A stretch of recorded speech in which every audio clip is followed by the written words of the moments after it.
Hello friends, എല്ലാവർക്കും Mallus cooking ഹട്ടിൻ്റെ പുതിയൊരു വീഡിയോയിലേക്ക് സ്വാഗതം.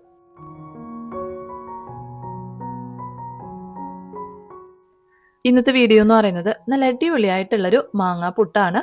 ഇപ്പോൾ മാങ്ങയുടെയൊക്കെ സീസൺ അല്ലേ, അപ്പോൾ സീസൺ കഴിയുന്നതിന് മുമ്പ് തന്നെ മാങ്ങ വെച്ചിട്ട് എന്തായാലും നല്ല അടിപൊളിയായിട്ടുള്ളൊരു പുട്ട് തയ്യാറാക്കി നോക്കുക. അപ്പോൾ ഈ പുട്ട് എങ്ങനെയാണ് തയ്യാറാക്കി എടുക്കുന്നതെന്നൊന്ന് നോക്കാം. അപ്പോൾ നമ്മുടെ വീഡിയോയിലോട്ട് പോകുന്നതിന് മുമ്പായിട്ട് വീഡിയോ കാണുന്ന സമയത്ത് നിങ്ങൾക്ക് ഇഷ്ടപ്പെടുകയാണെന്നുണ്ടെങ്കിൽ എന്തായാലും ഒന്ന് ലൈക്ക് ചെയ്തേക്കണേ. അതുപോലെ തന്നെ ചാനലൊന്ന് സബ്സ്ക്രൈബ് ചെയ്ത് സപ്പോർട്ട് ചെയ്യാനും മറക്കല്ലേ.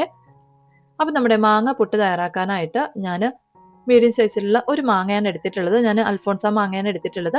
അത്യാവശ്യം നല്ലതുപോലെ പഴുത്ത മാങ്ങ വേണം നമ്മൾ ഈ മാങ്ങ പുട്ട് തയ്യാറാക്കാൻ വേണ്ടി എടുക്കാനായിട്ട്. ഇനി നമുക്കിതിൻ്റെ തൊലിയൊക്കെ ഒന്ന് കളഞ്ഞതിന് ശേഷം നമുക്ക് ചെറിയ കഷ്ണങ്ങളാക്കി മുറിച്ച് മിക്സിയിലേക്കൊന്ന് ഇട്ട് കൊടുക്കണം.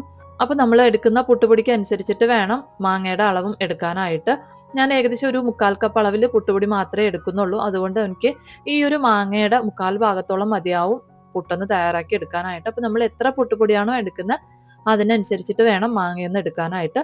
ഇനി നമുക്ക് തൊലിയൊക്കെ ഒന്ന് കളഞ്ഞെടുത്തിട്ടുള്ള ഈ മാങ്ങ ചെറിയ കഷ്ണങ്ങളാക്കി ഒന്ന് മിക്സിയുടെ ജാറിലേക്ക് ഒന്ന് ഇട്ട് കൊടുക്കാം. അതിനുശേഷം നമുക്കിത് നന്നായിട്ടൊന്ന് അരച്ചെടുക്കണം. ഇനി നമ്മൾ എടുക്കുന്ന മാങ്ങ നല്ല പുളിപ്പുള്ള മാങ്ങയാണെന്നുണ്ടെങ്കിൽ 2 സ്പൂൺ അളവിൽ പഞ്ചസാര കൂടെ ചേർത്തിട്ട് വേണം ഒന്ന് അരച്ചെടുക്കാനായിട്ട്. ഒട്ടും തന്നെ പുളിപ്പില്ലാത്ത നല്ല മധുരമുള്ള മാങ്ങയാണെന്നുണ്ടെങ്കിൽ നമ്മൾ പഞ്ചസാരയൊന്നും ചേർത്ത് കൊടുക്കേണ്ട ആവശ്യമില്ല. നമുക്ക് ഒട്ടും തന്നെ വെള്ളമൊന്നും ചേർക്കാതെ ഒന്ന് അരച്ചെടുക്കാവുന്നതാണ്. ഇപ്പം ഞാൻ മാങ്ങയിൽ നിന്ന് അരച്ചെടുത്തിട്ടുണ്ട്. ഇനി അതൊന്ന് മാറ്റി വെക്കാം. ഇനി ഒരു ബൗളിലേക്ക് 1/4 കപ്പോളം പുട്ടുപൊടി ചേർത്ത് കൊടുക്കാം. ഞാൻ പാക്കറ്റിൽ വാങ്ങിച്ചിട്ടുള്ള പുട്ടുപൊടിയാണ് എടുത്തിട്ടുള്ളത്. ഇതിലേക്ക് ആവശ്യത്തിനുള്ള ഉപ്പ് കൂടെയും ചേർത്തതിന് ശേഷം 2-3 സ്പൂൺ അളവിൽ നമ്മൾ അരച്ച് വെച്ചിട്ടുള്ള മാങ്ങയുടെ പേസ്റ്റ് കൂടെ ഒന്ന് ചേർത്ത് കൊടുക്കാം. അതിനുശേഷം നമുക്ക് നന്നായിട്ടൊന്ന് കുഴച്ചെടുക്കാം. നമുക്ക് മാങ്ങയുടെ പേസ്റ്റ് വെച്ച് മാത്രം ഇത് കുഴച്ചെടുക്കാൻ പറ്റുന്നില്ല എന്നുണ്ടെങ്കിൽ കുറച്ച് വെള്ളം കൂടെ ഒന്ന് നനച്ചിട്ടൊന്ന് കുഴച്ചെടുക്കാവുന്നതാണ്. ഞാനിപ്പം വെള്ളം ചേർത്ത് കൊടുത്തിട്ടില്ല. ഫുള്ളായിട്ടും ഈ ഒരു മാങ്ങയുടെ പേസ്റ്റ് വെച്ചിട്ടാണ് ഒന്ന് നനച്ചെടുത്തിട്ടുള്ളത്.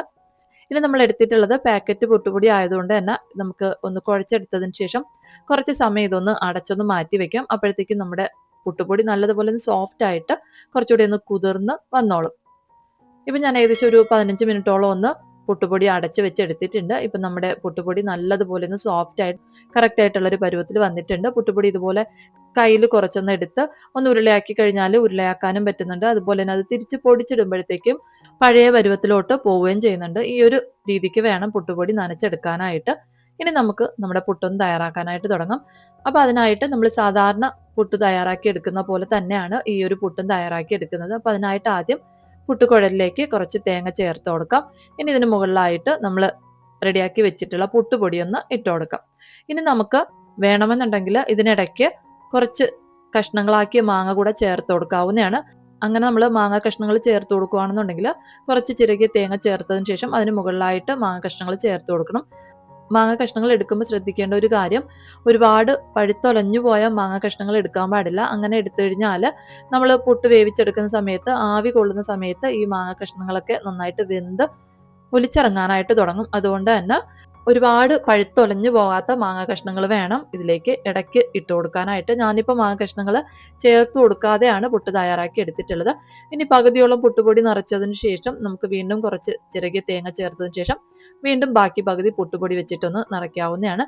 അതിനുശേഷം ഏറ്റവും മുകളിലായിട്ട് കുറച്ച് ചിരകിയ തേങ്ങ കൂടെ ഒന്ന് ചേർത്തതിന് ശേഷം നമുക്ക് അടച്ച് വെച്ചിട്ട് ഇതൊന്ന് വേവിക്കാനായിട്ടൊന്ന് വെക്കാം. ഞാനിപ്പോൾ ഒരു കുക്കറിലാണ് വേവിക്കാനായിട്ട് വെച്ചിട്ടുള്ളത്. നമുക്കൊരു 5-6 മിനിറ്റൊക്കെ കഴിയുമ്പോഴത്തേക്ക് നമുക്കിത് നല്ലതുപോലെ ഒന്ന് വെന്ത് വന്നോളും. ആവി വന്ന് തുടങ്ങിയതിന് ശേഷം ഒരു 3-4 മിനിറ്റ് നമുക്കൊന്ന് വേവിച്ചെടുക്കാം. അതിനുശേഷം നമുക്ക് വേറെ പ്ലേറ്റിലോട്ടൊന്ന് മാറ്റാവുന്നതാണ്. അപ്പോൾ ഇത്രയേ ഉള്ളൂ.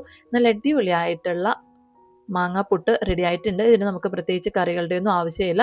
ഈ ഒരു മാങ്ങ കഷ്ണങ്ങൾ വെച്ചിട്ട് തന്നെ കഴിക്കാവുന്നതാണ്. അപ്പോൾ എന്തായാലും ഒന്ന് തയ്യാറാക്കി നോക്കുക. നിങ്ങൾക്ക് വീഡിയോ ഇഷ്ടപ്പെടുകയാണെന്നുണ്ടെങ്കിൽ ലൈക്ക് ചെയ്യാനും അതുപോലെ തന്നെ ചാനലൊന്ന് സബ്സ്ക്രൈബ് ചെയ്ത് സപ്പോർട്ട് ചെയ്യാനും മറക്കല്ലേ. അപ്പോൾ പുതിയൊരു വീഡിയോയിലൂടെ നമുക്ക് വീണ്ടും കാണാം. അതുവരെ താങ്ക് യു, ബൈ.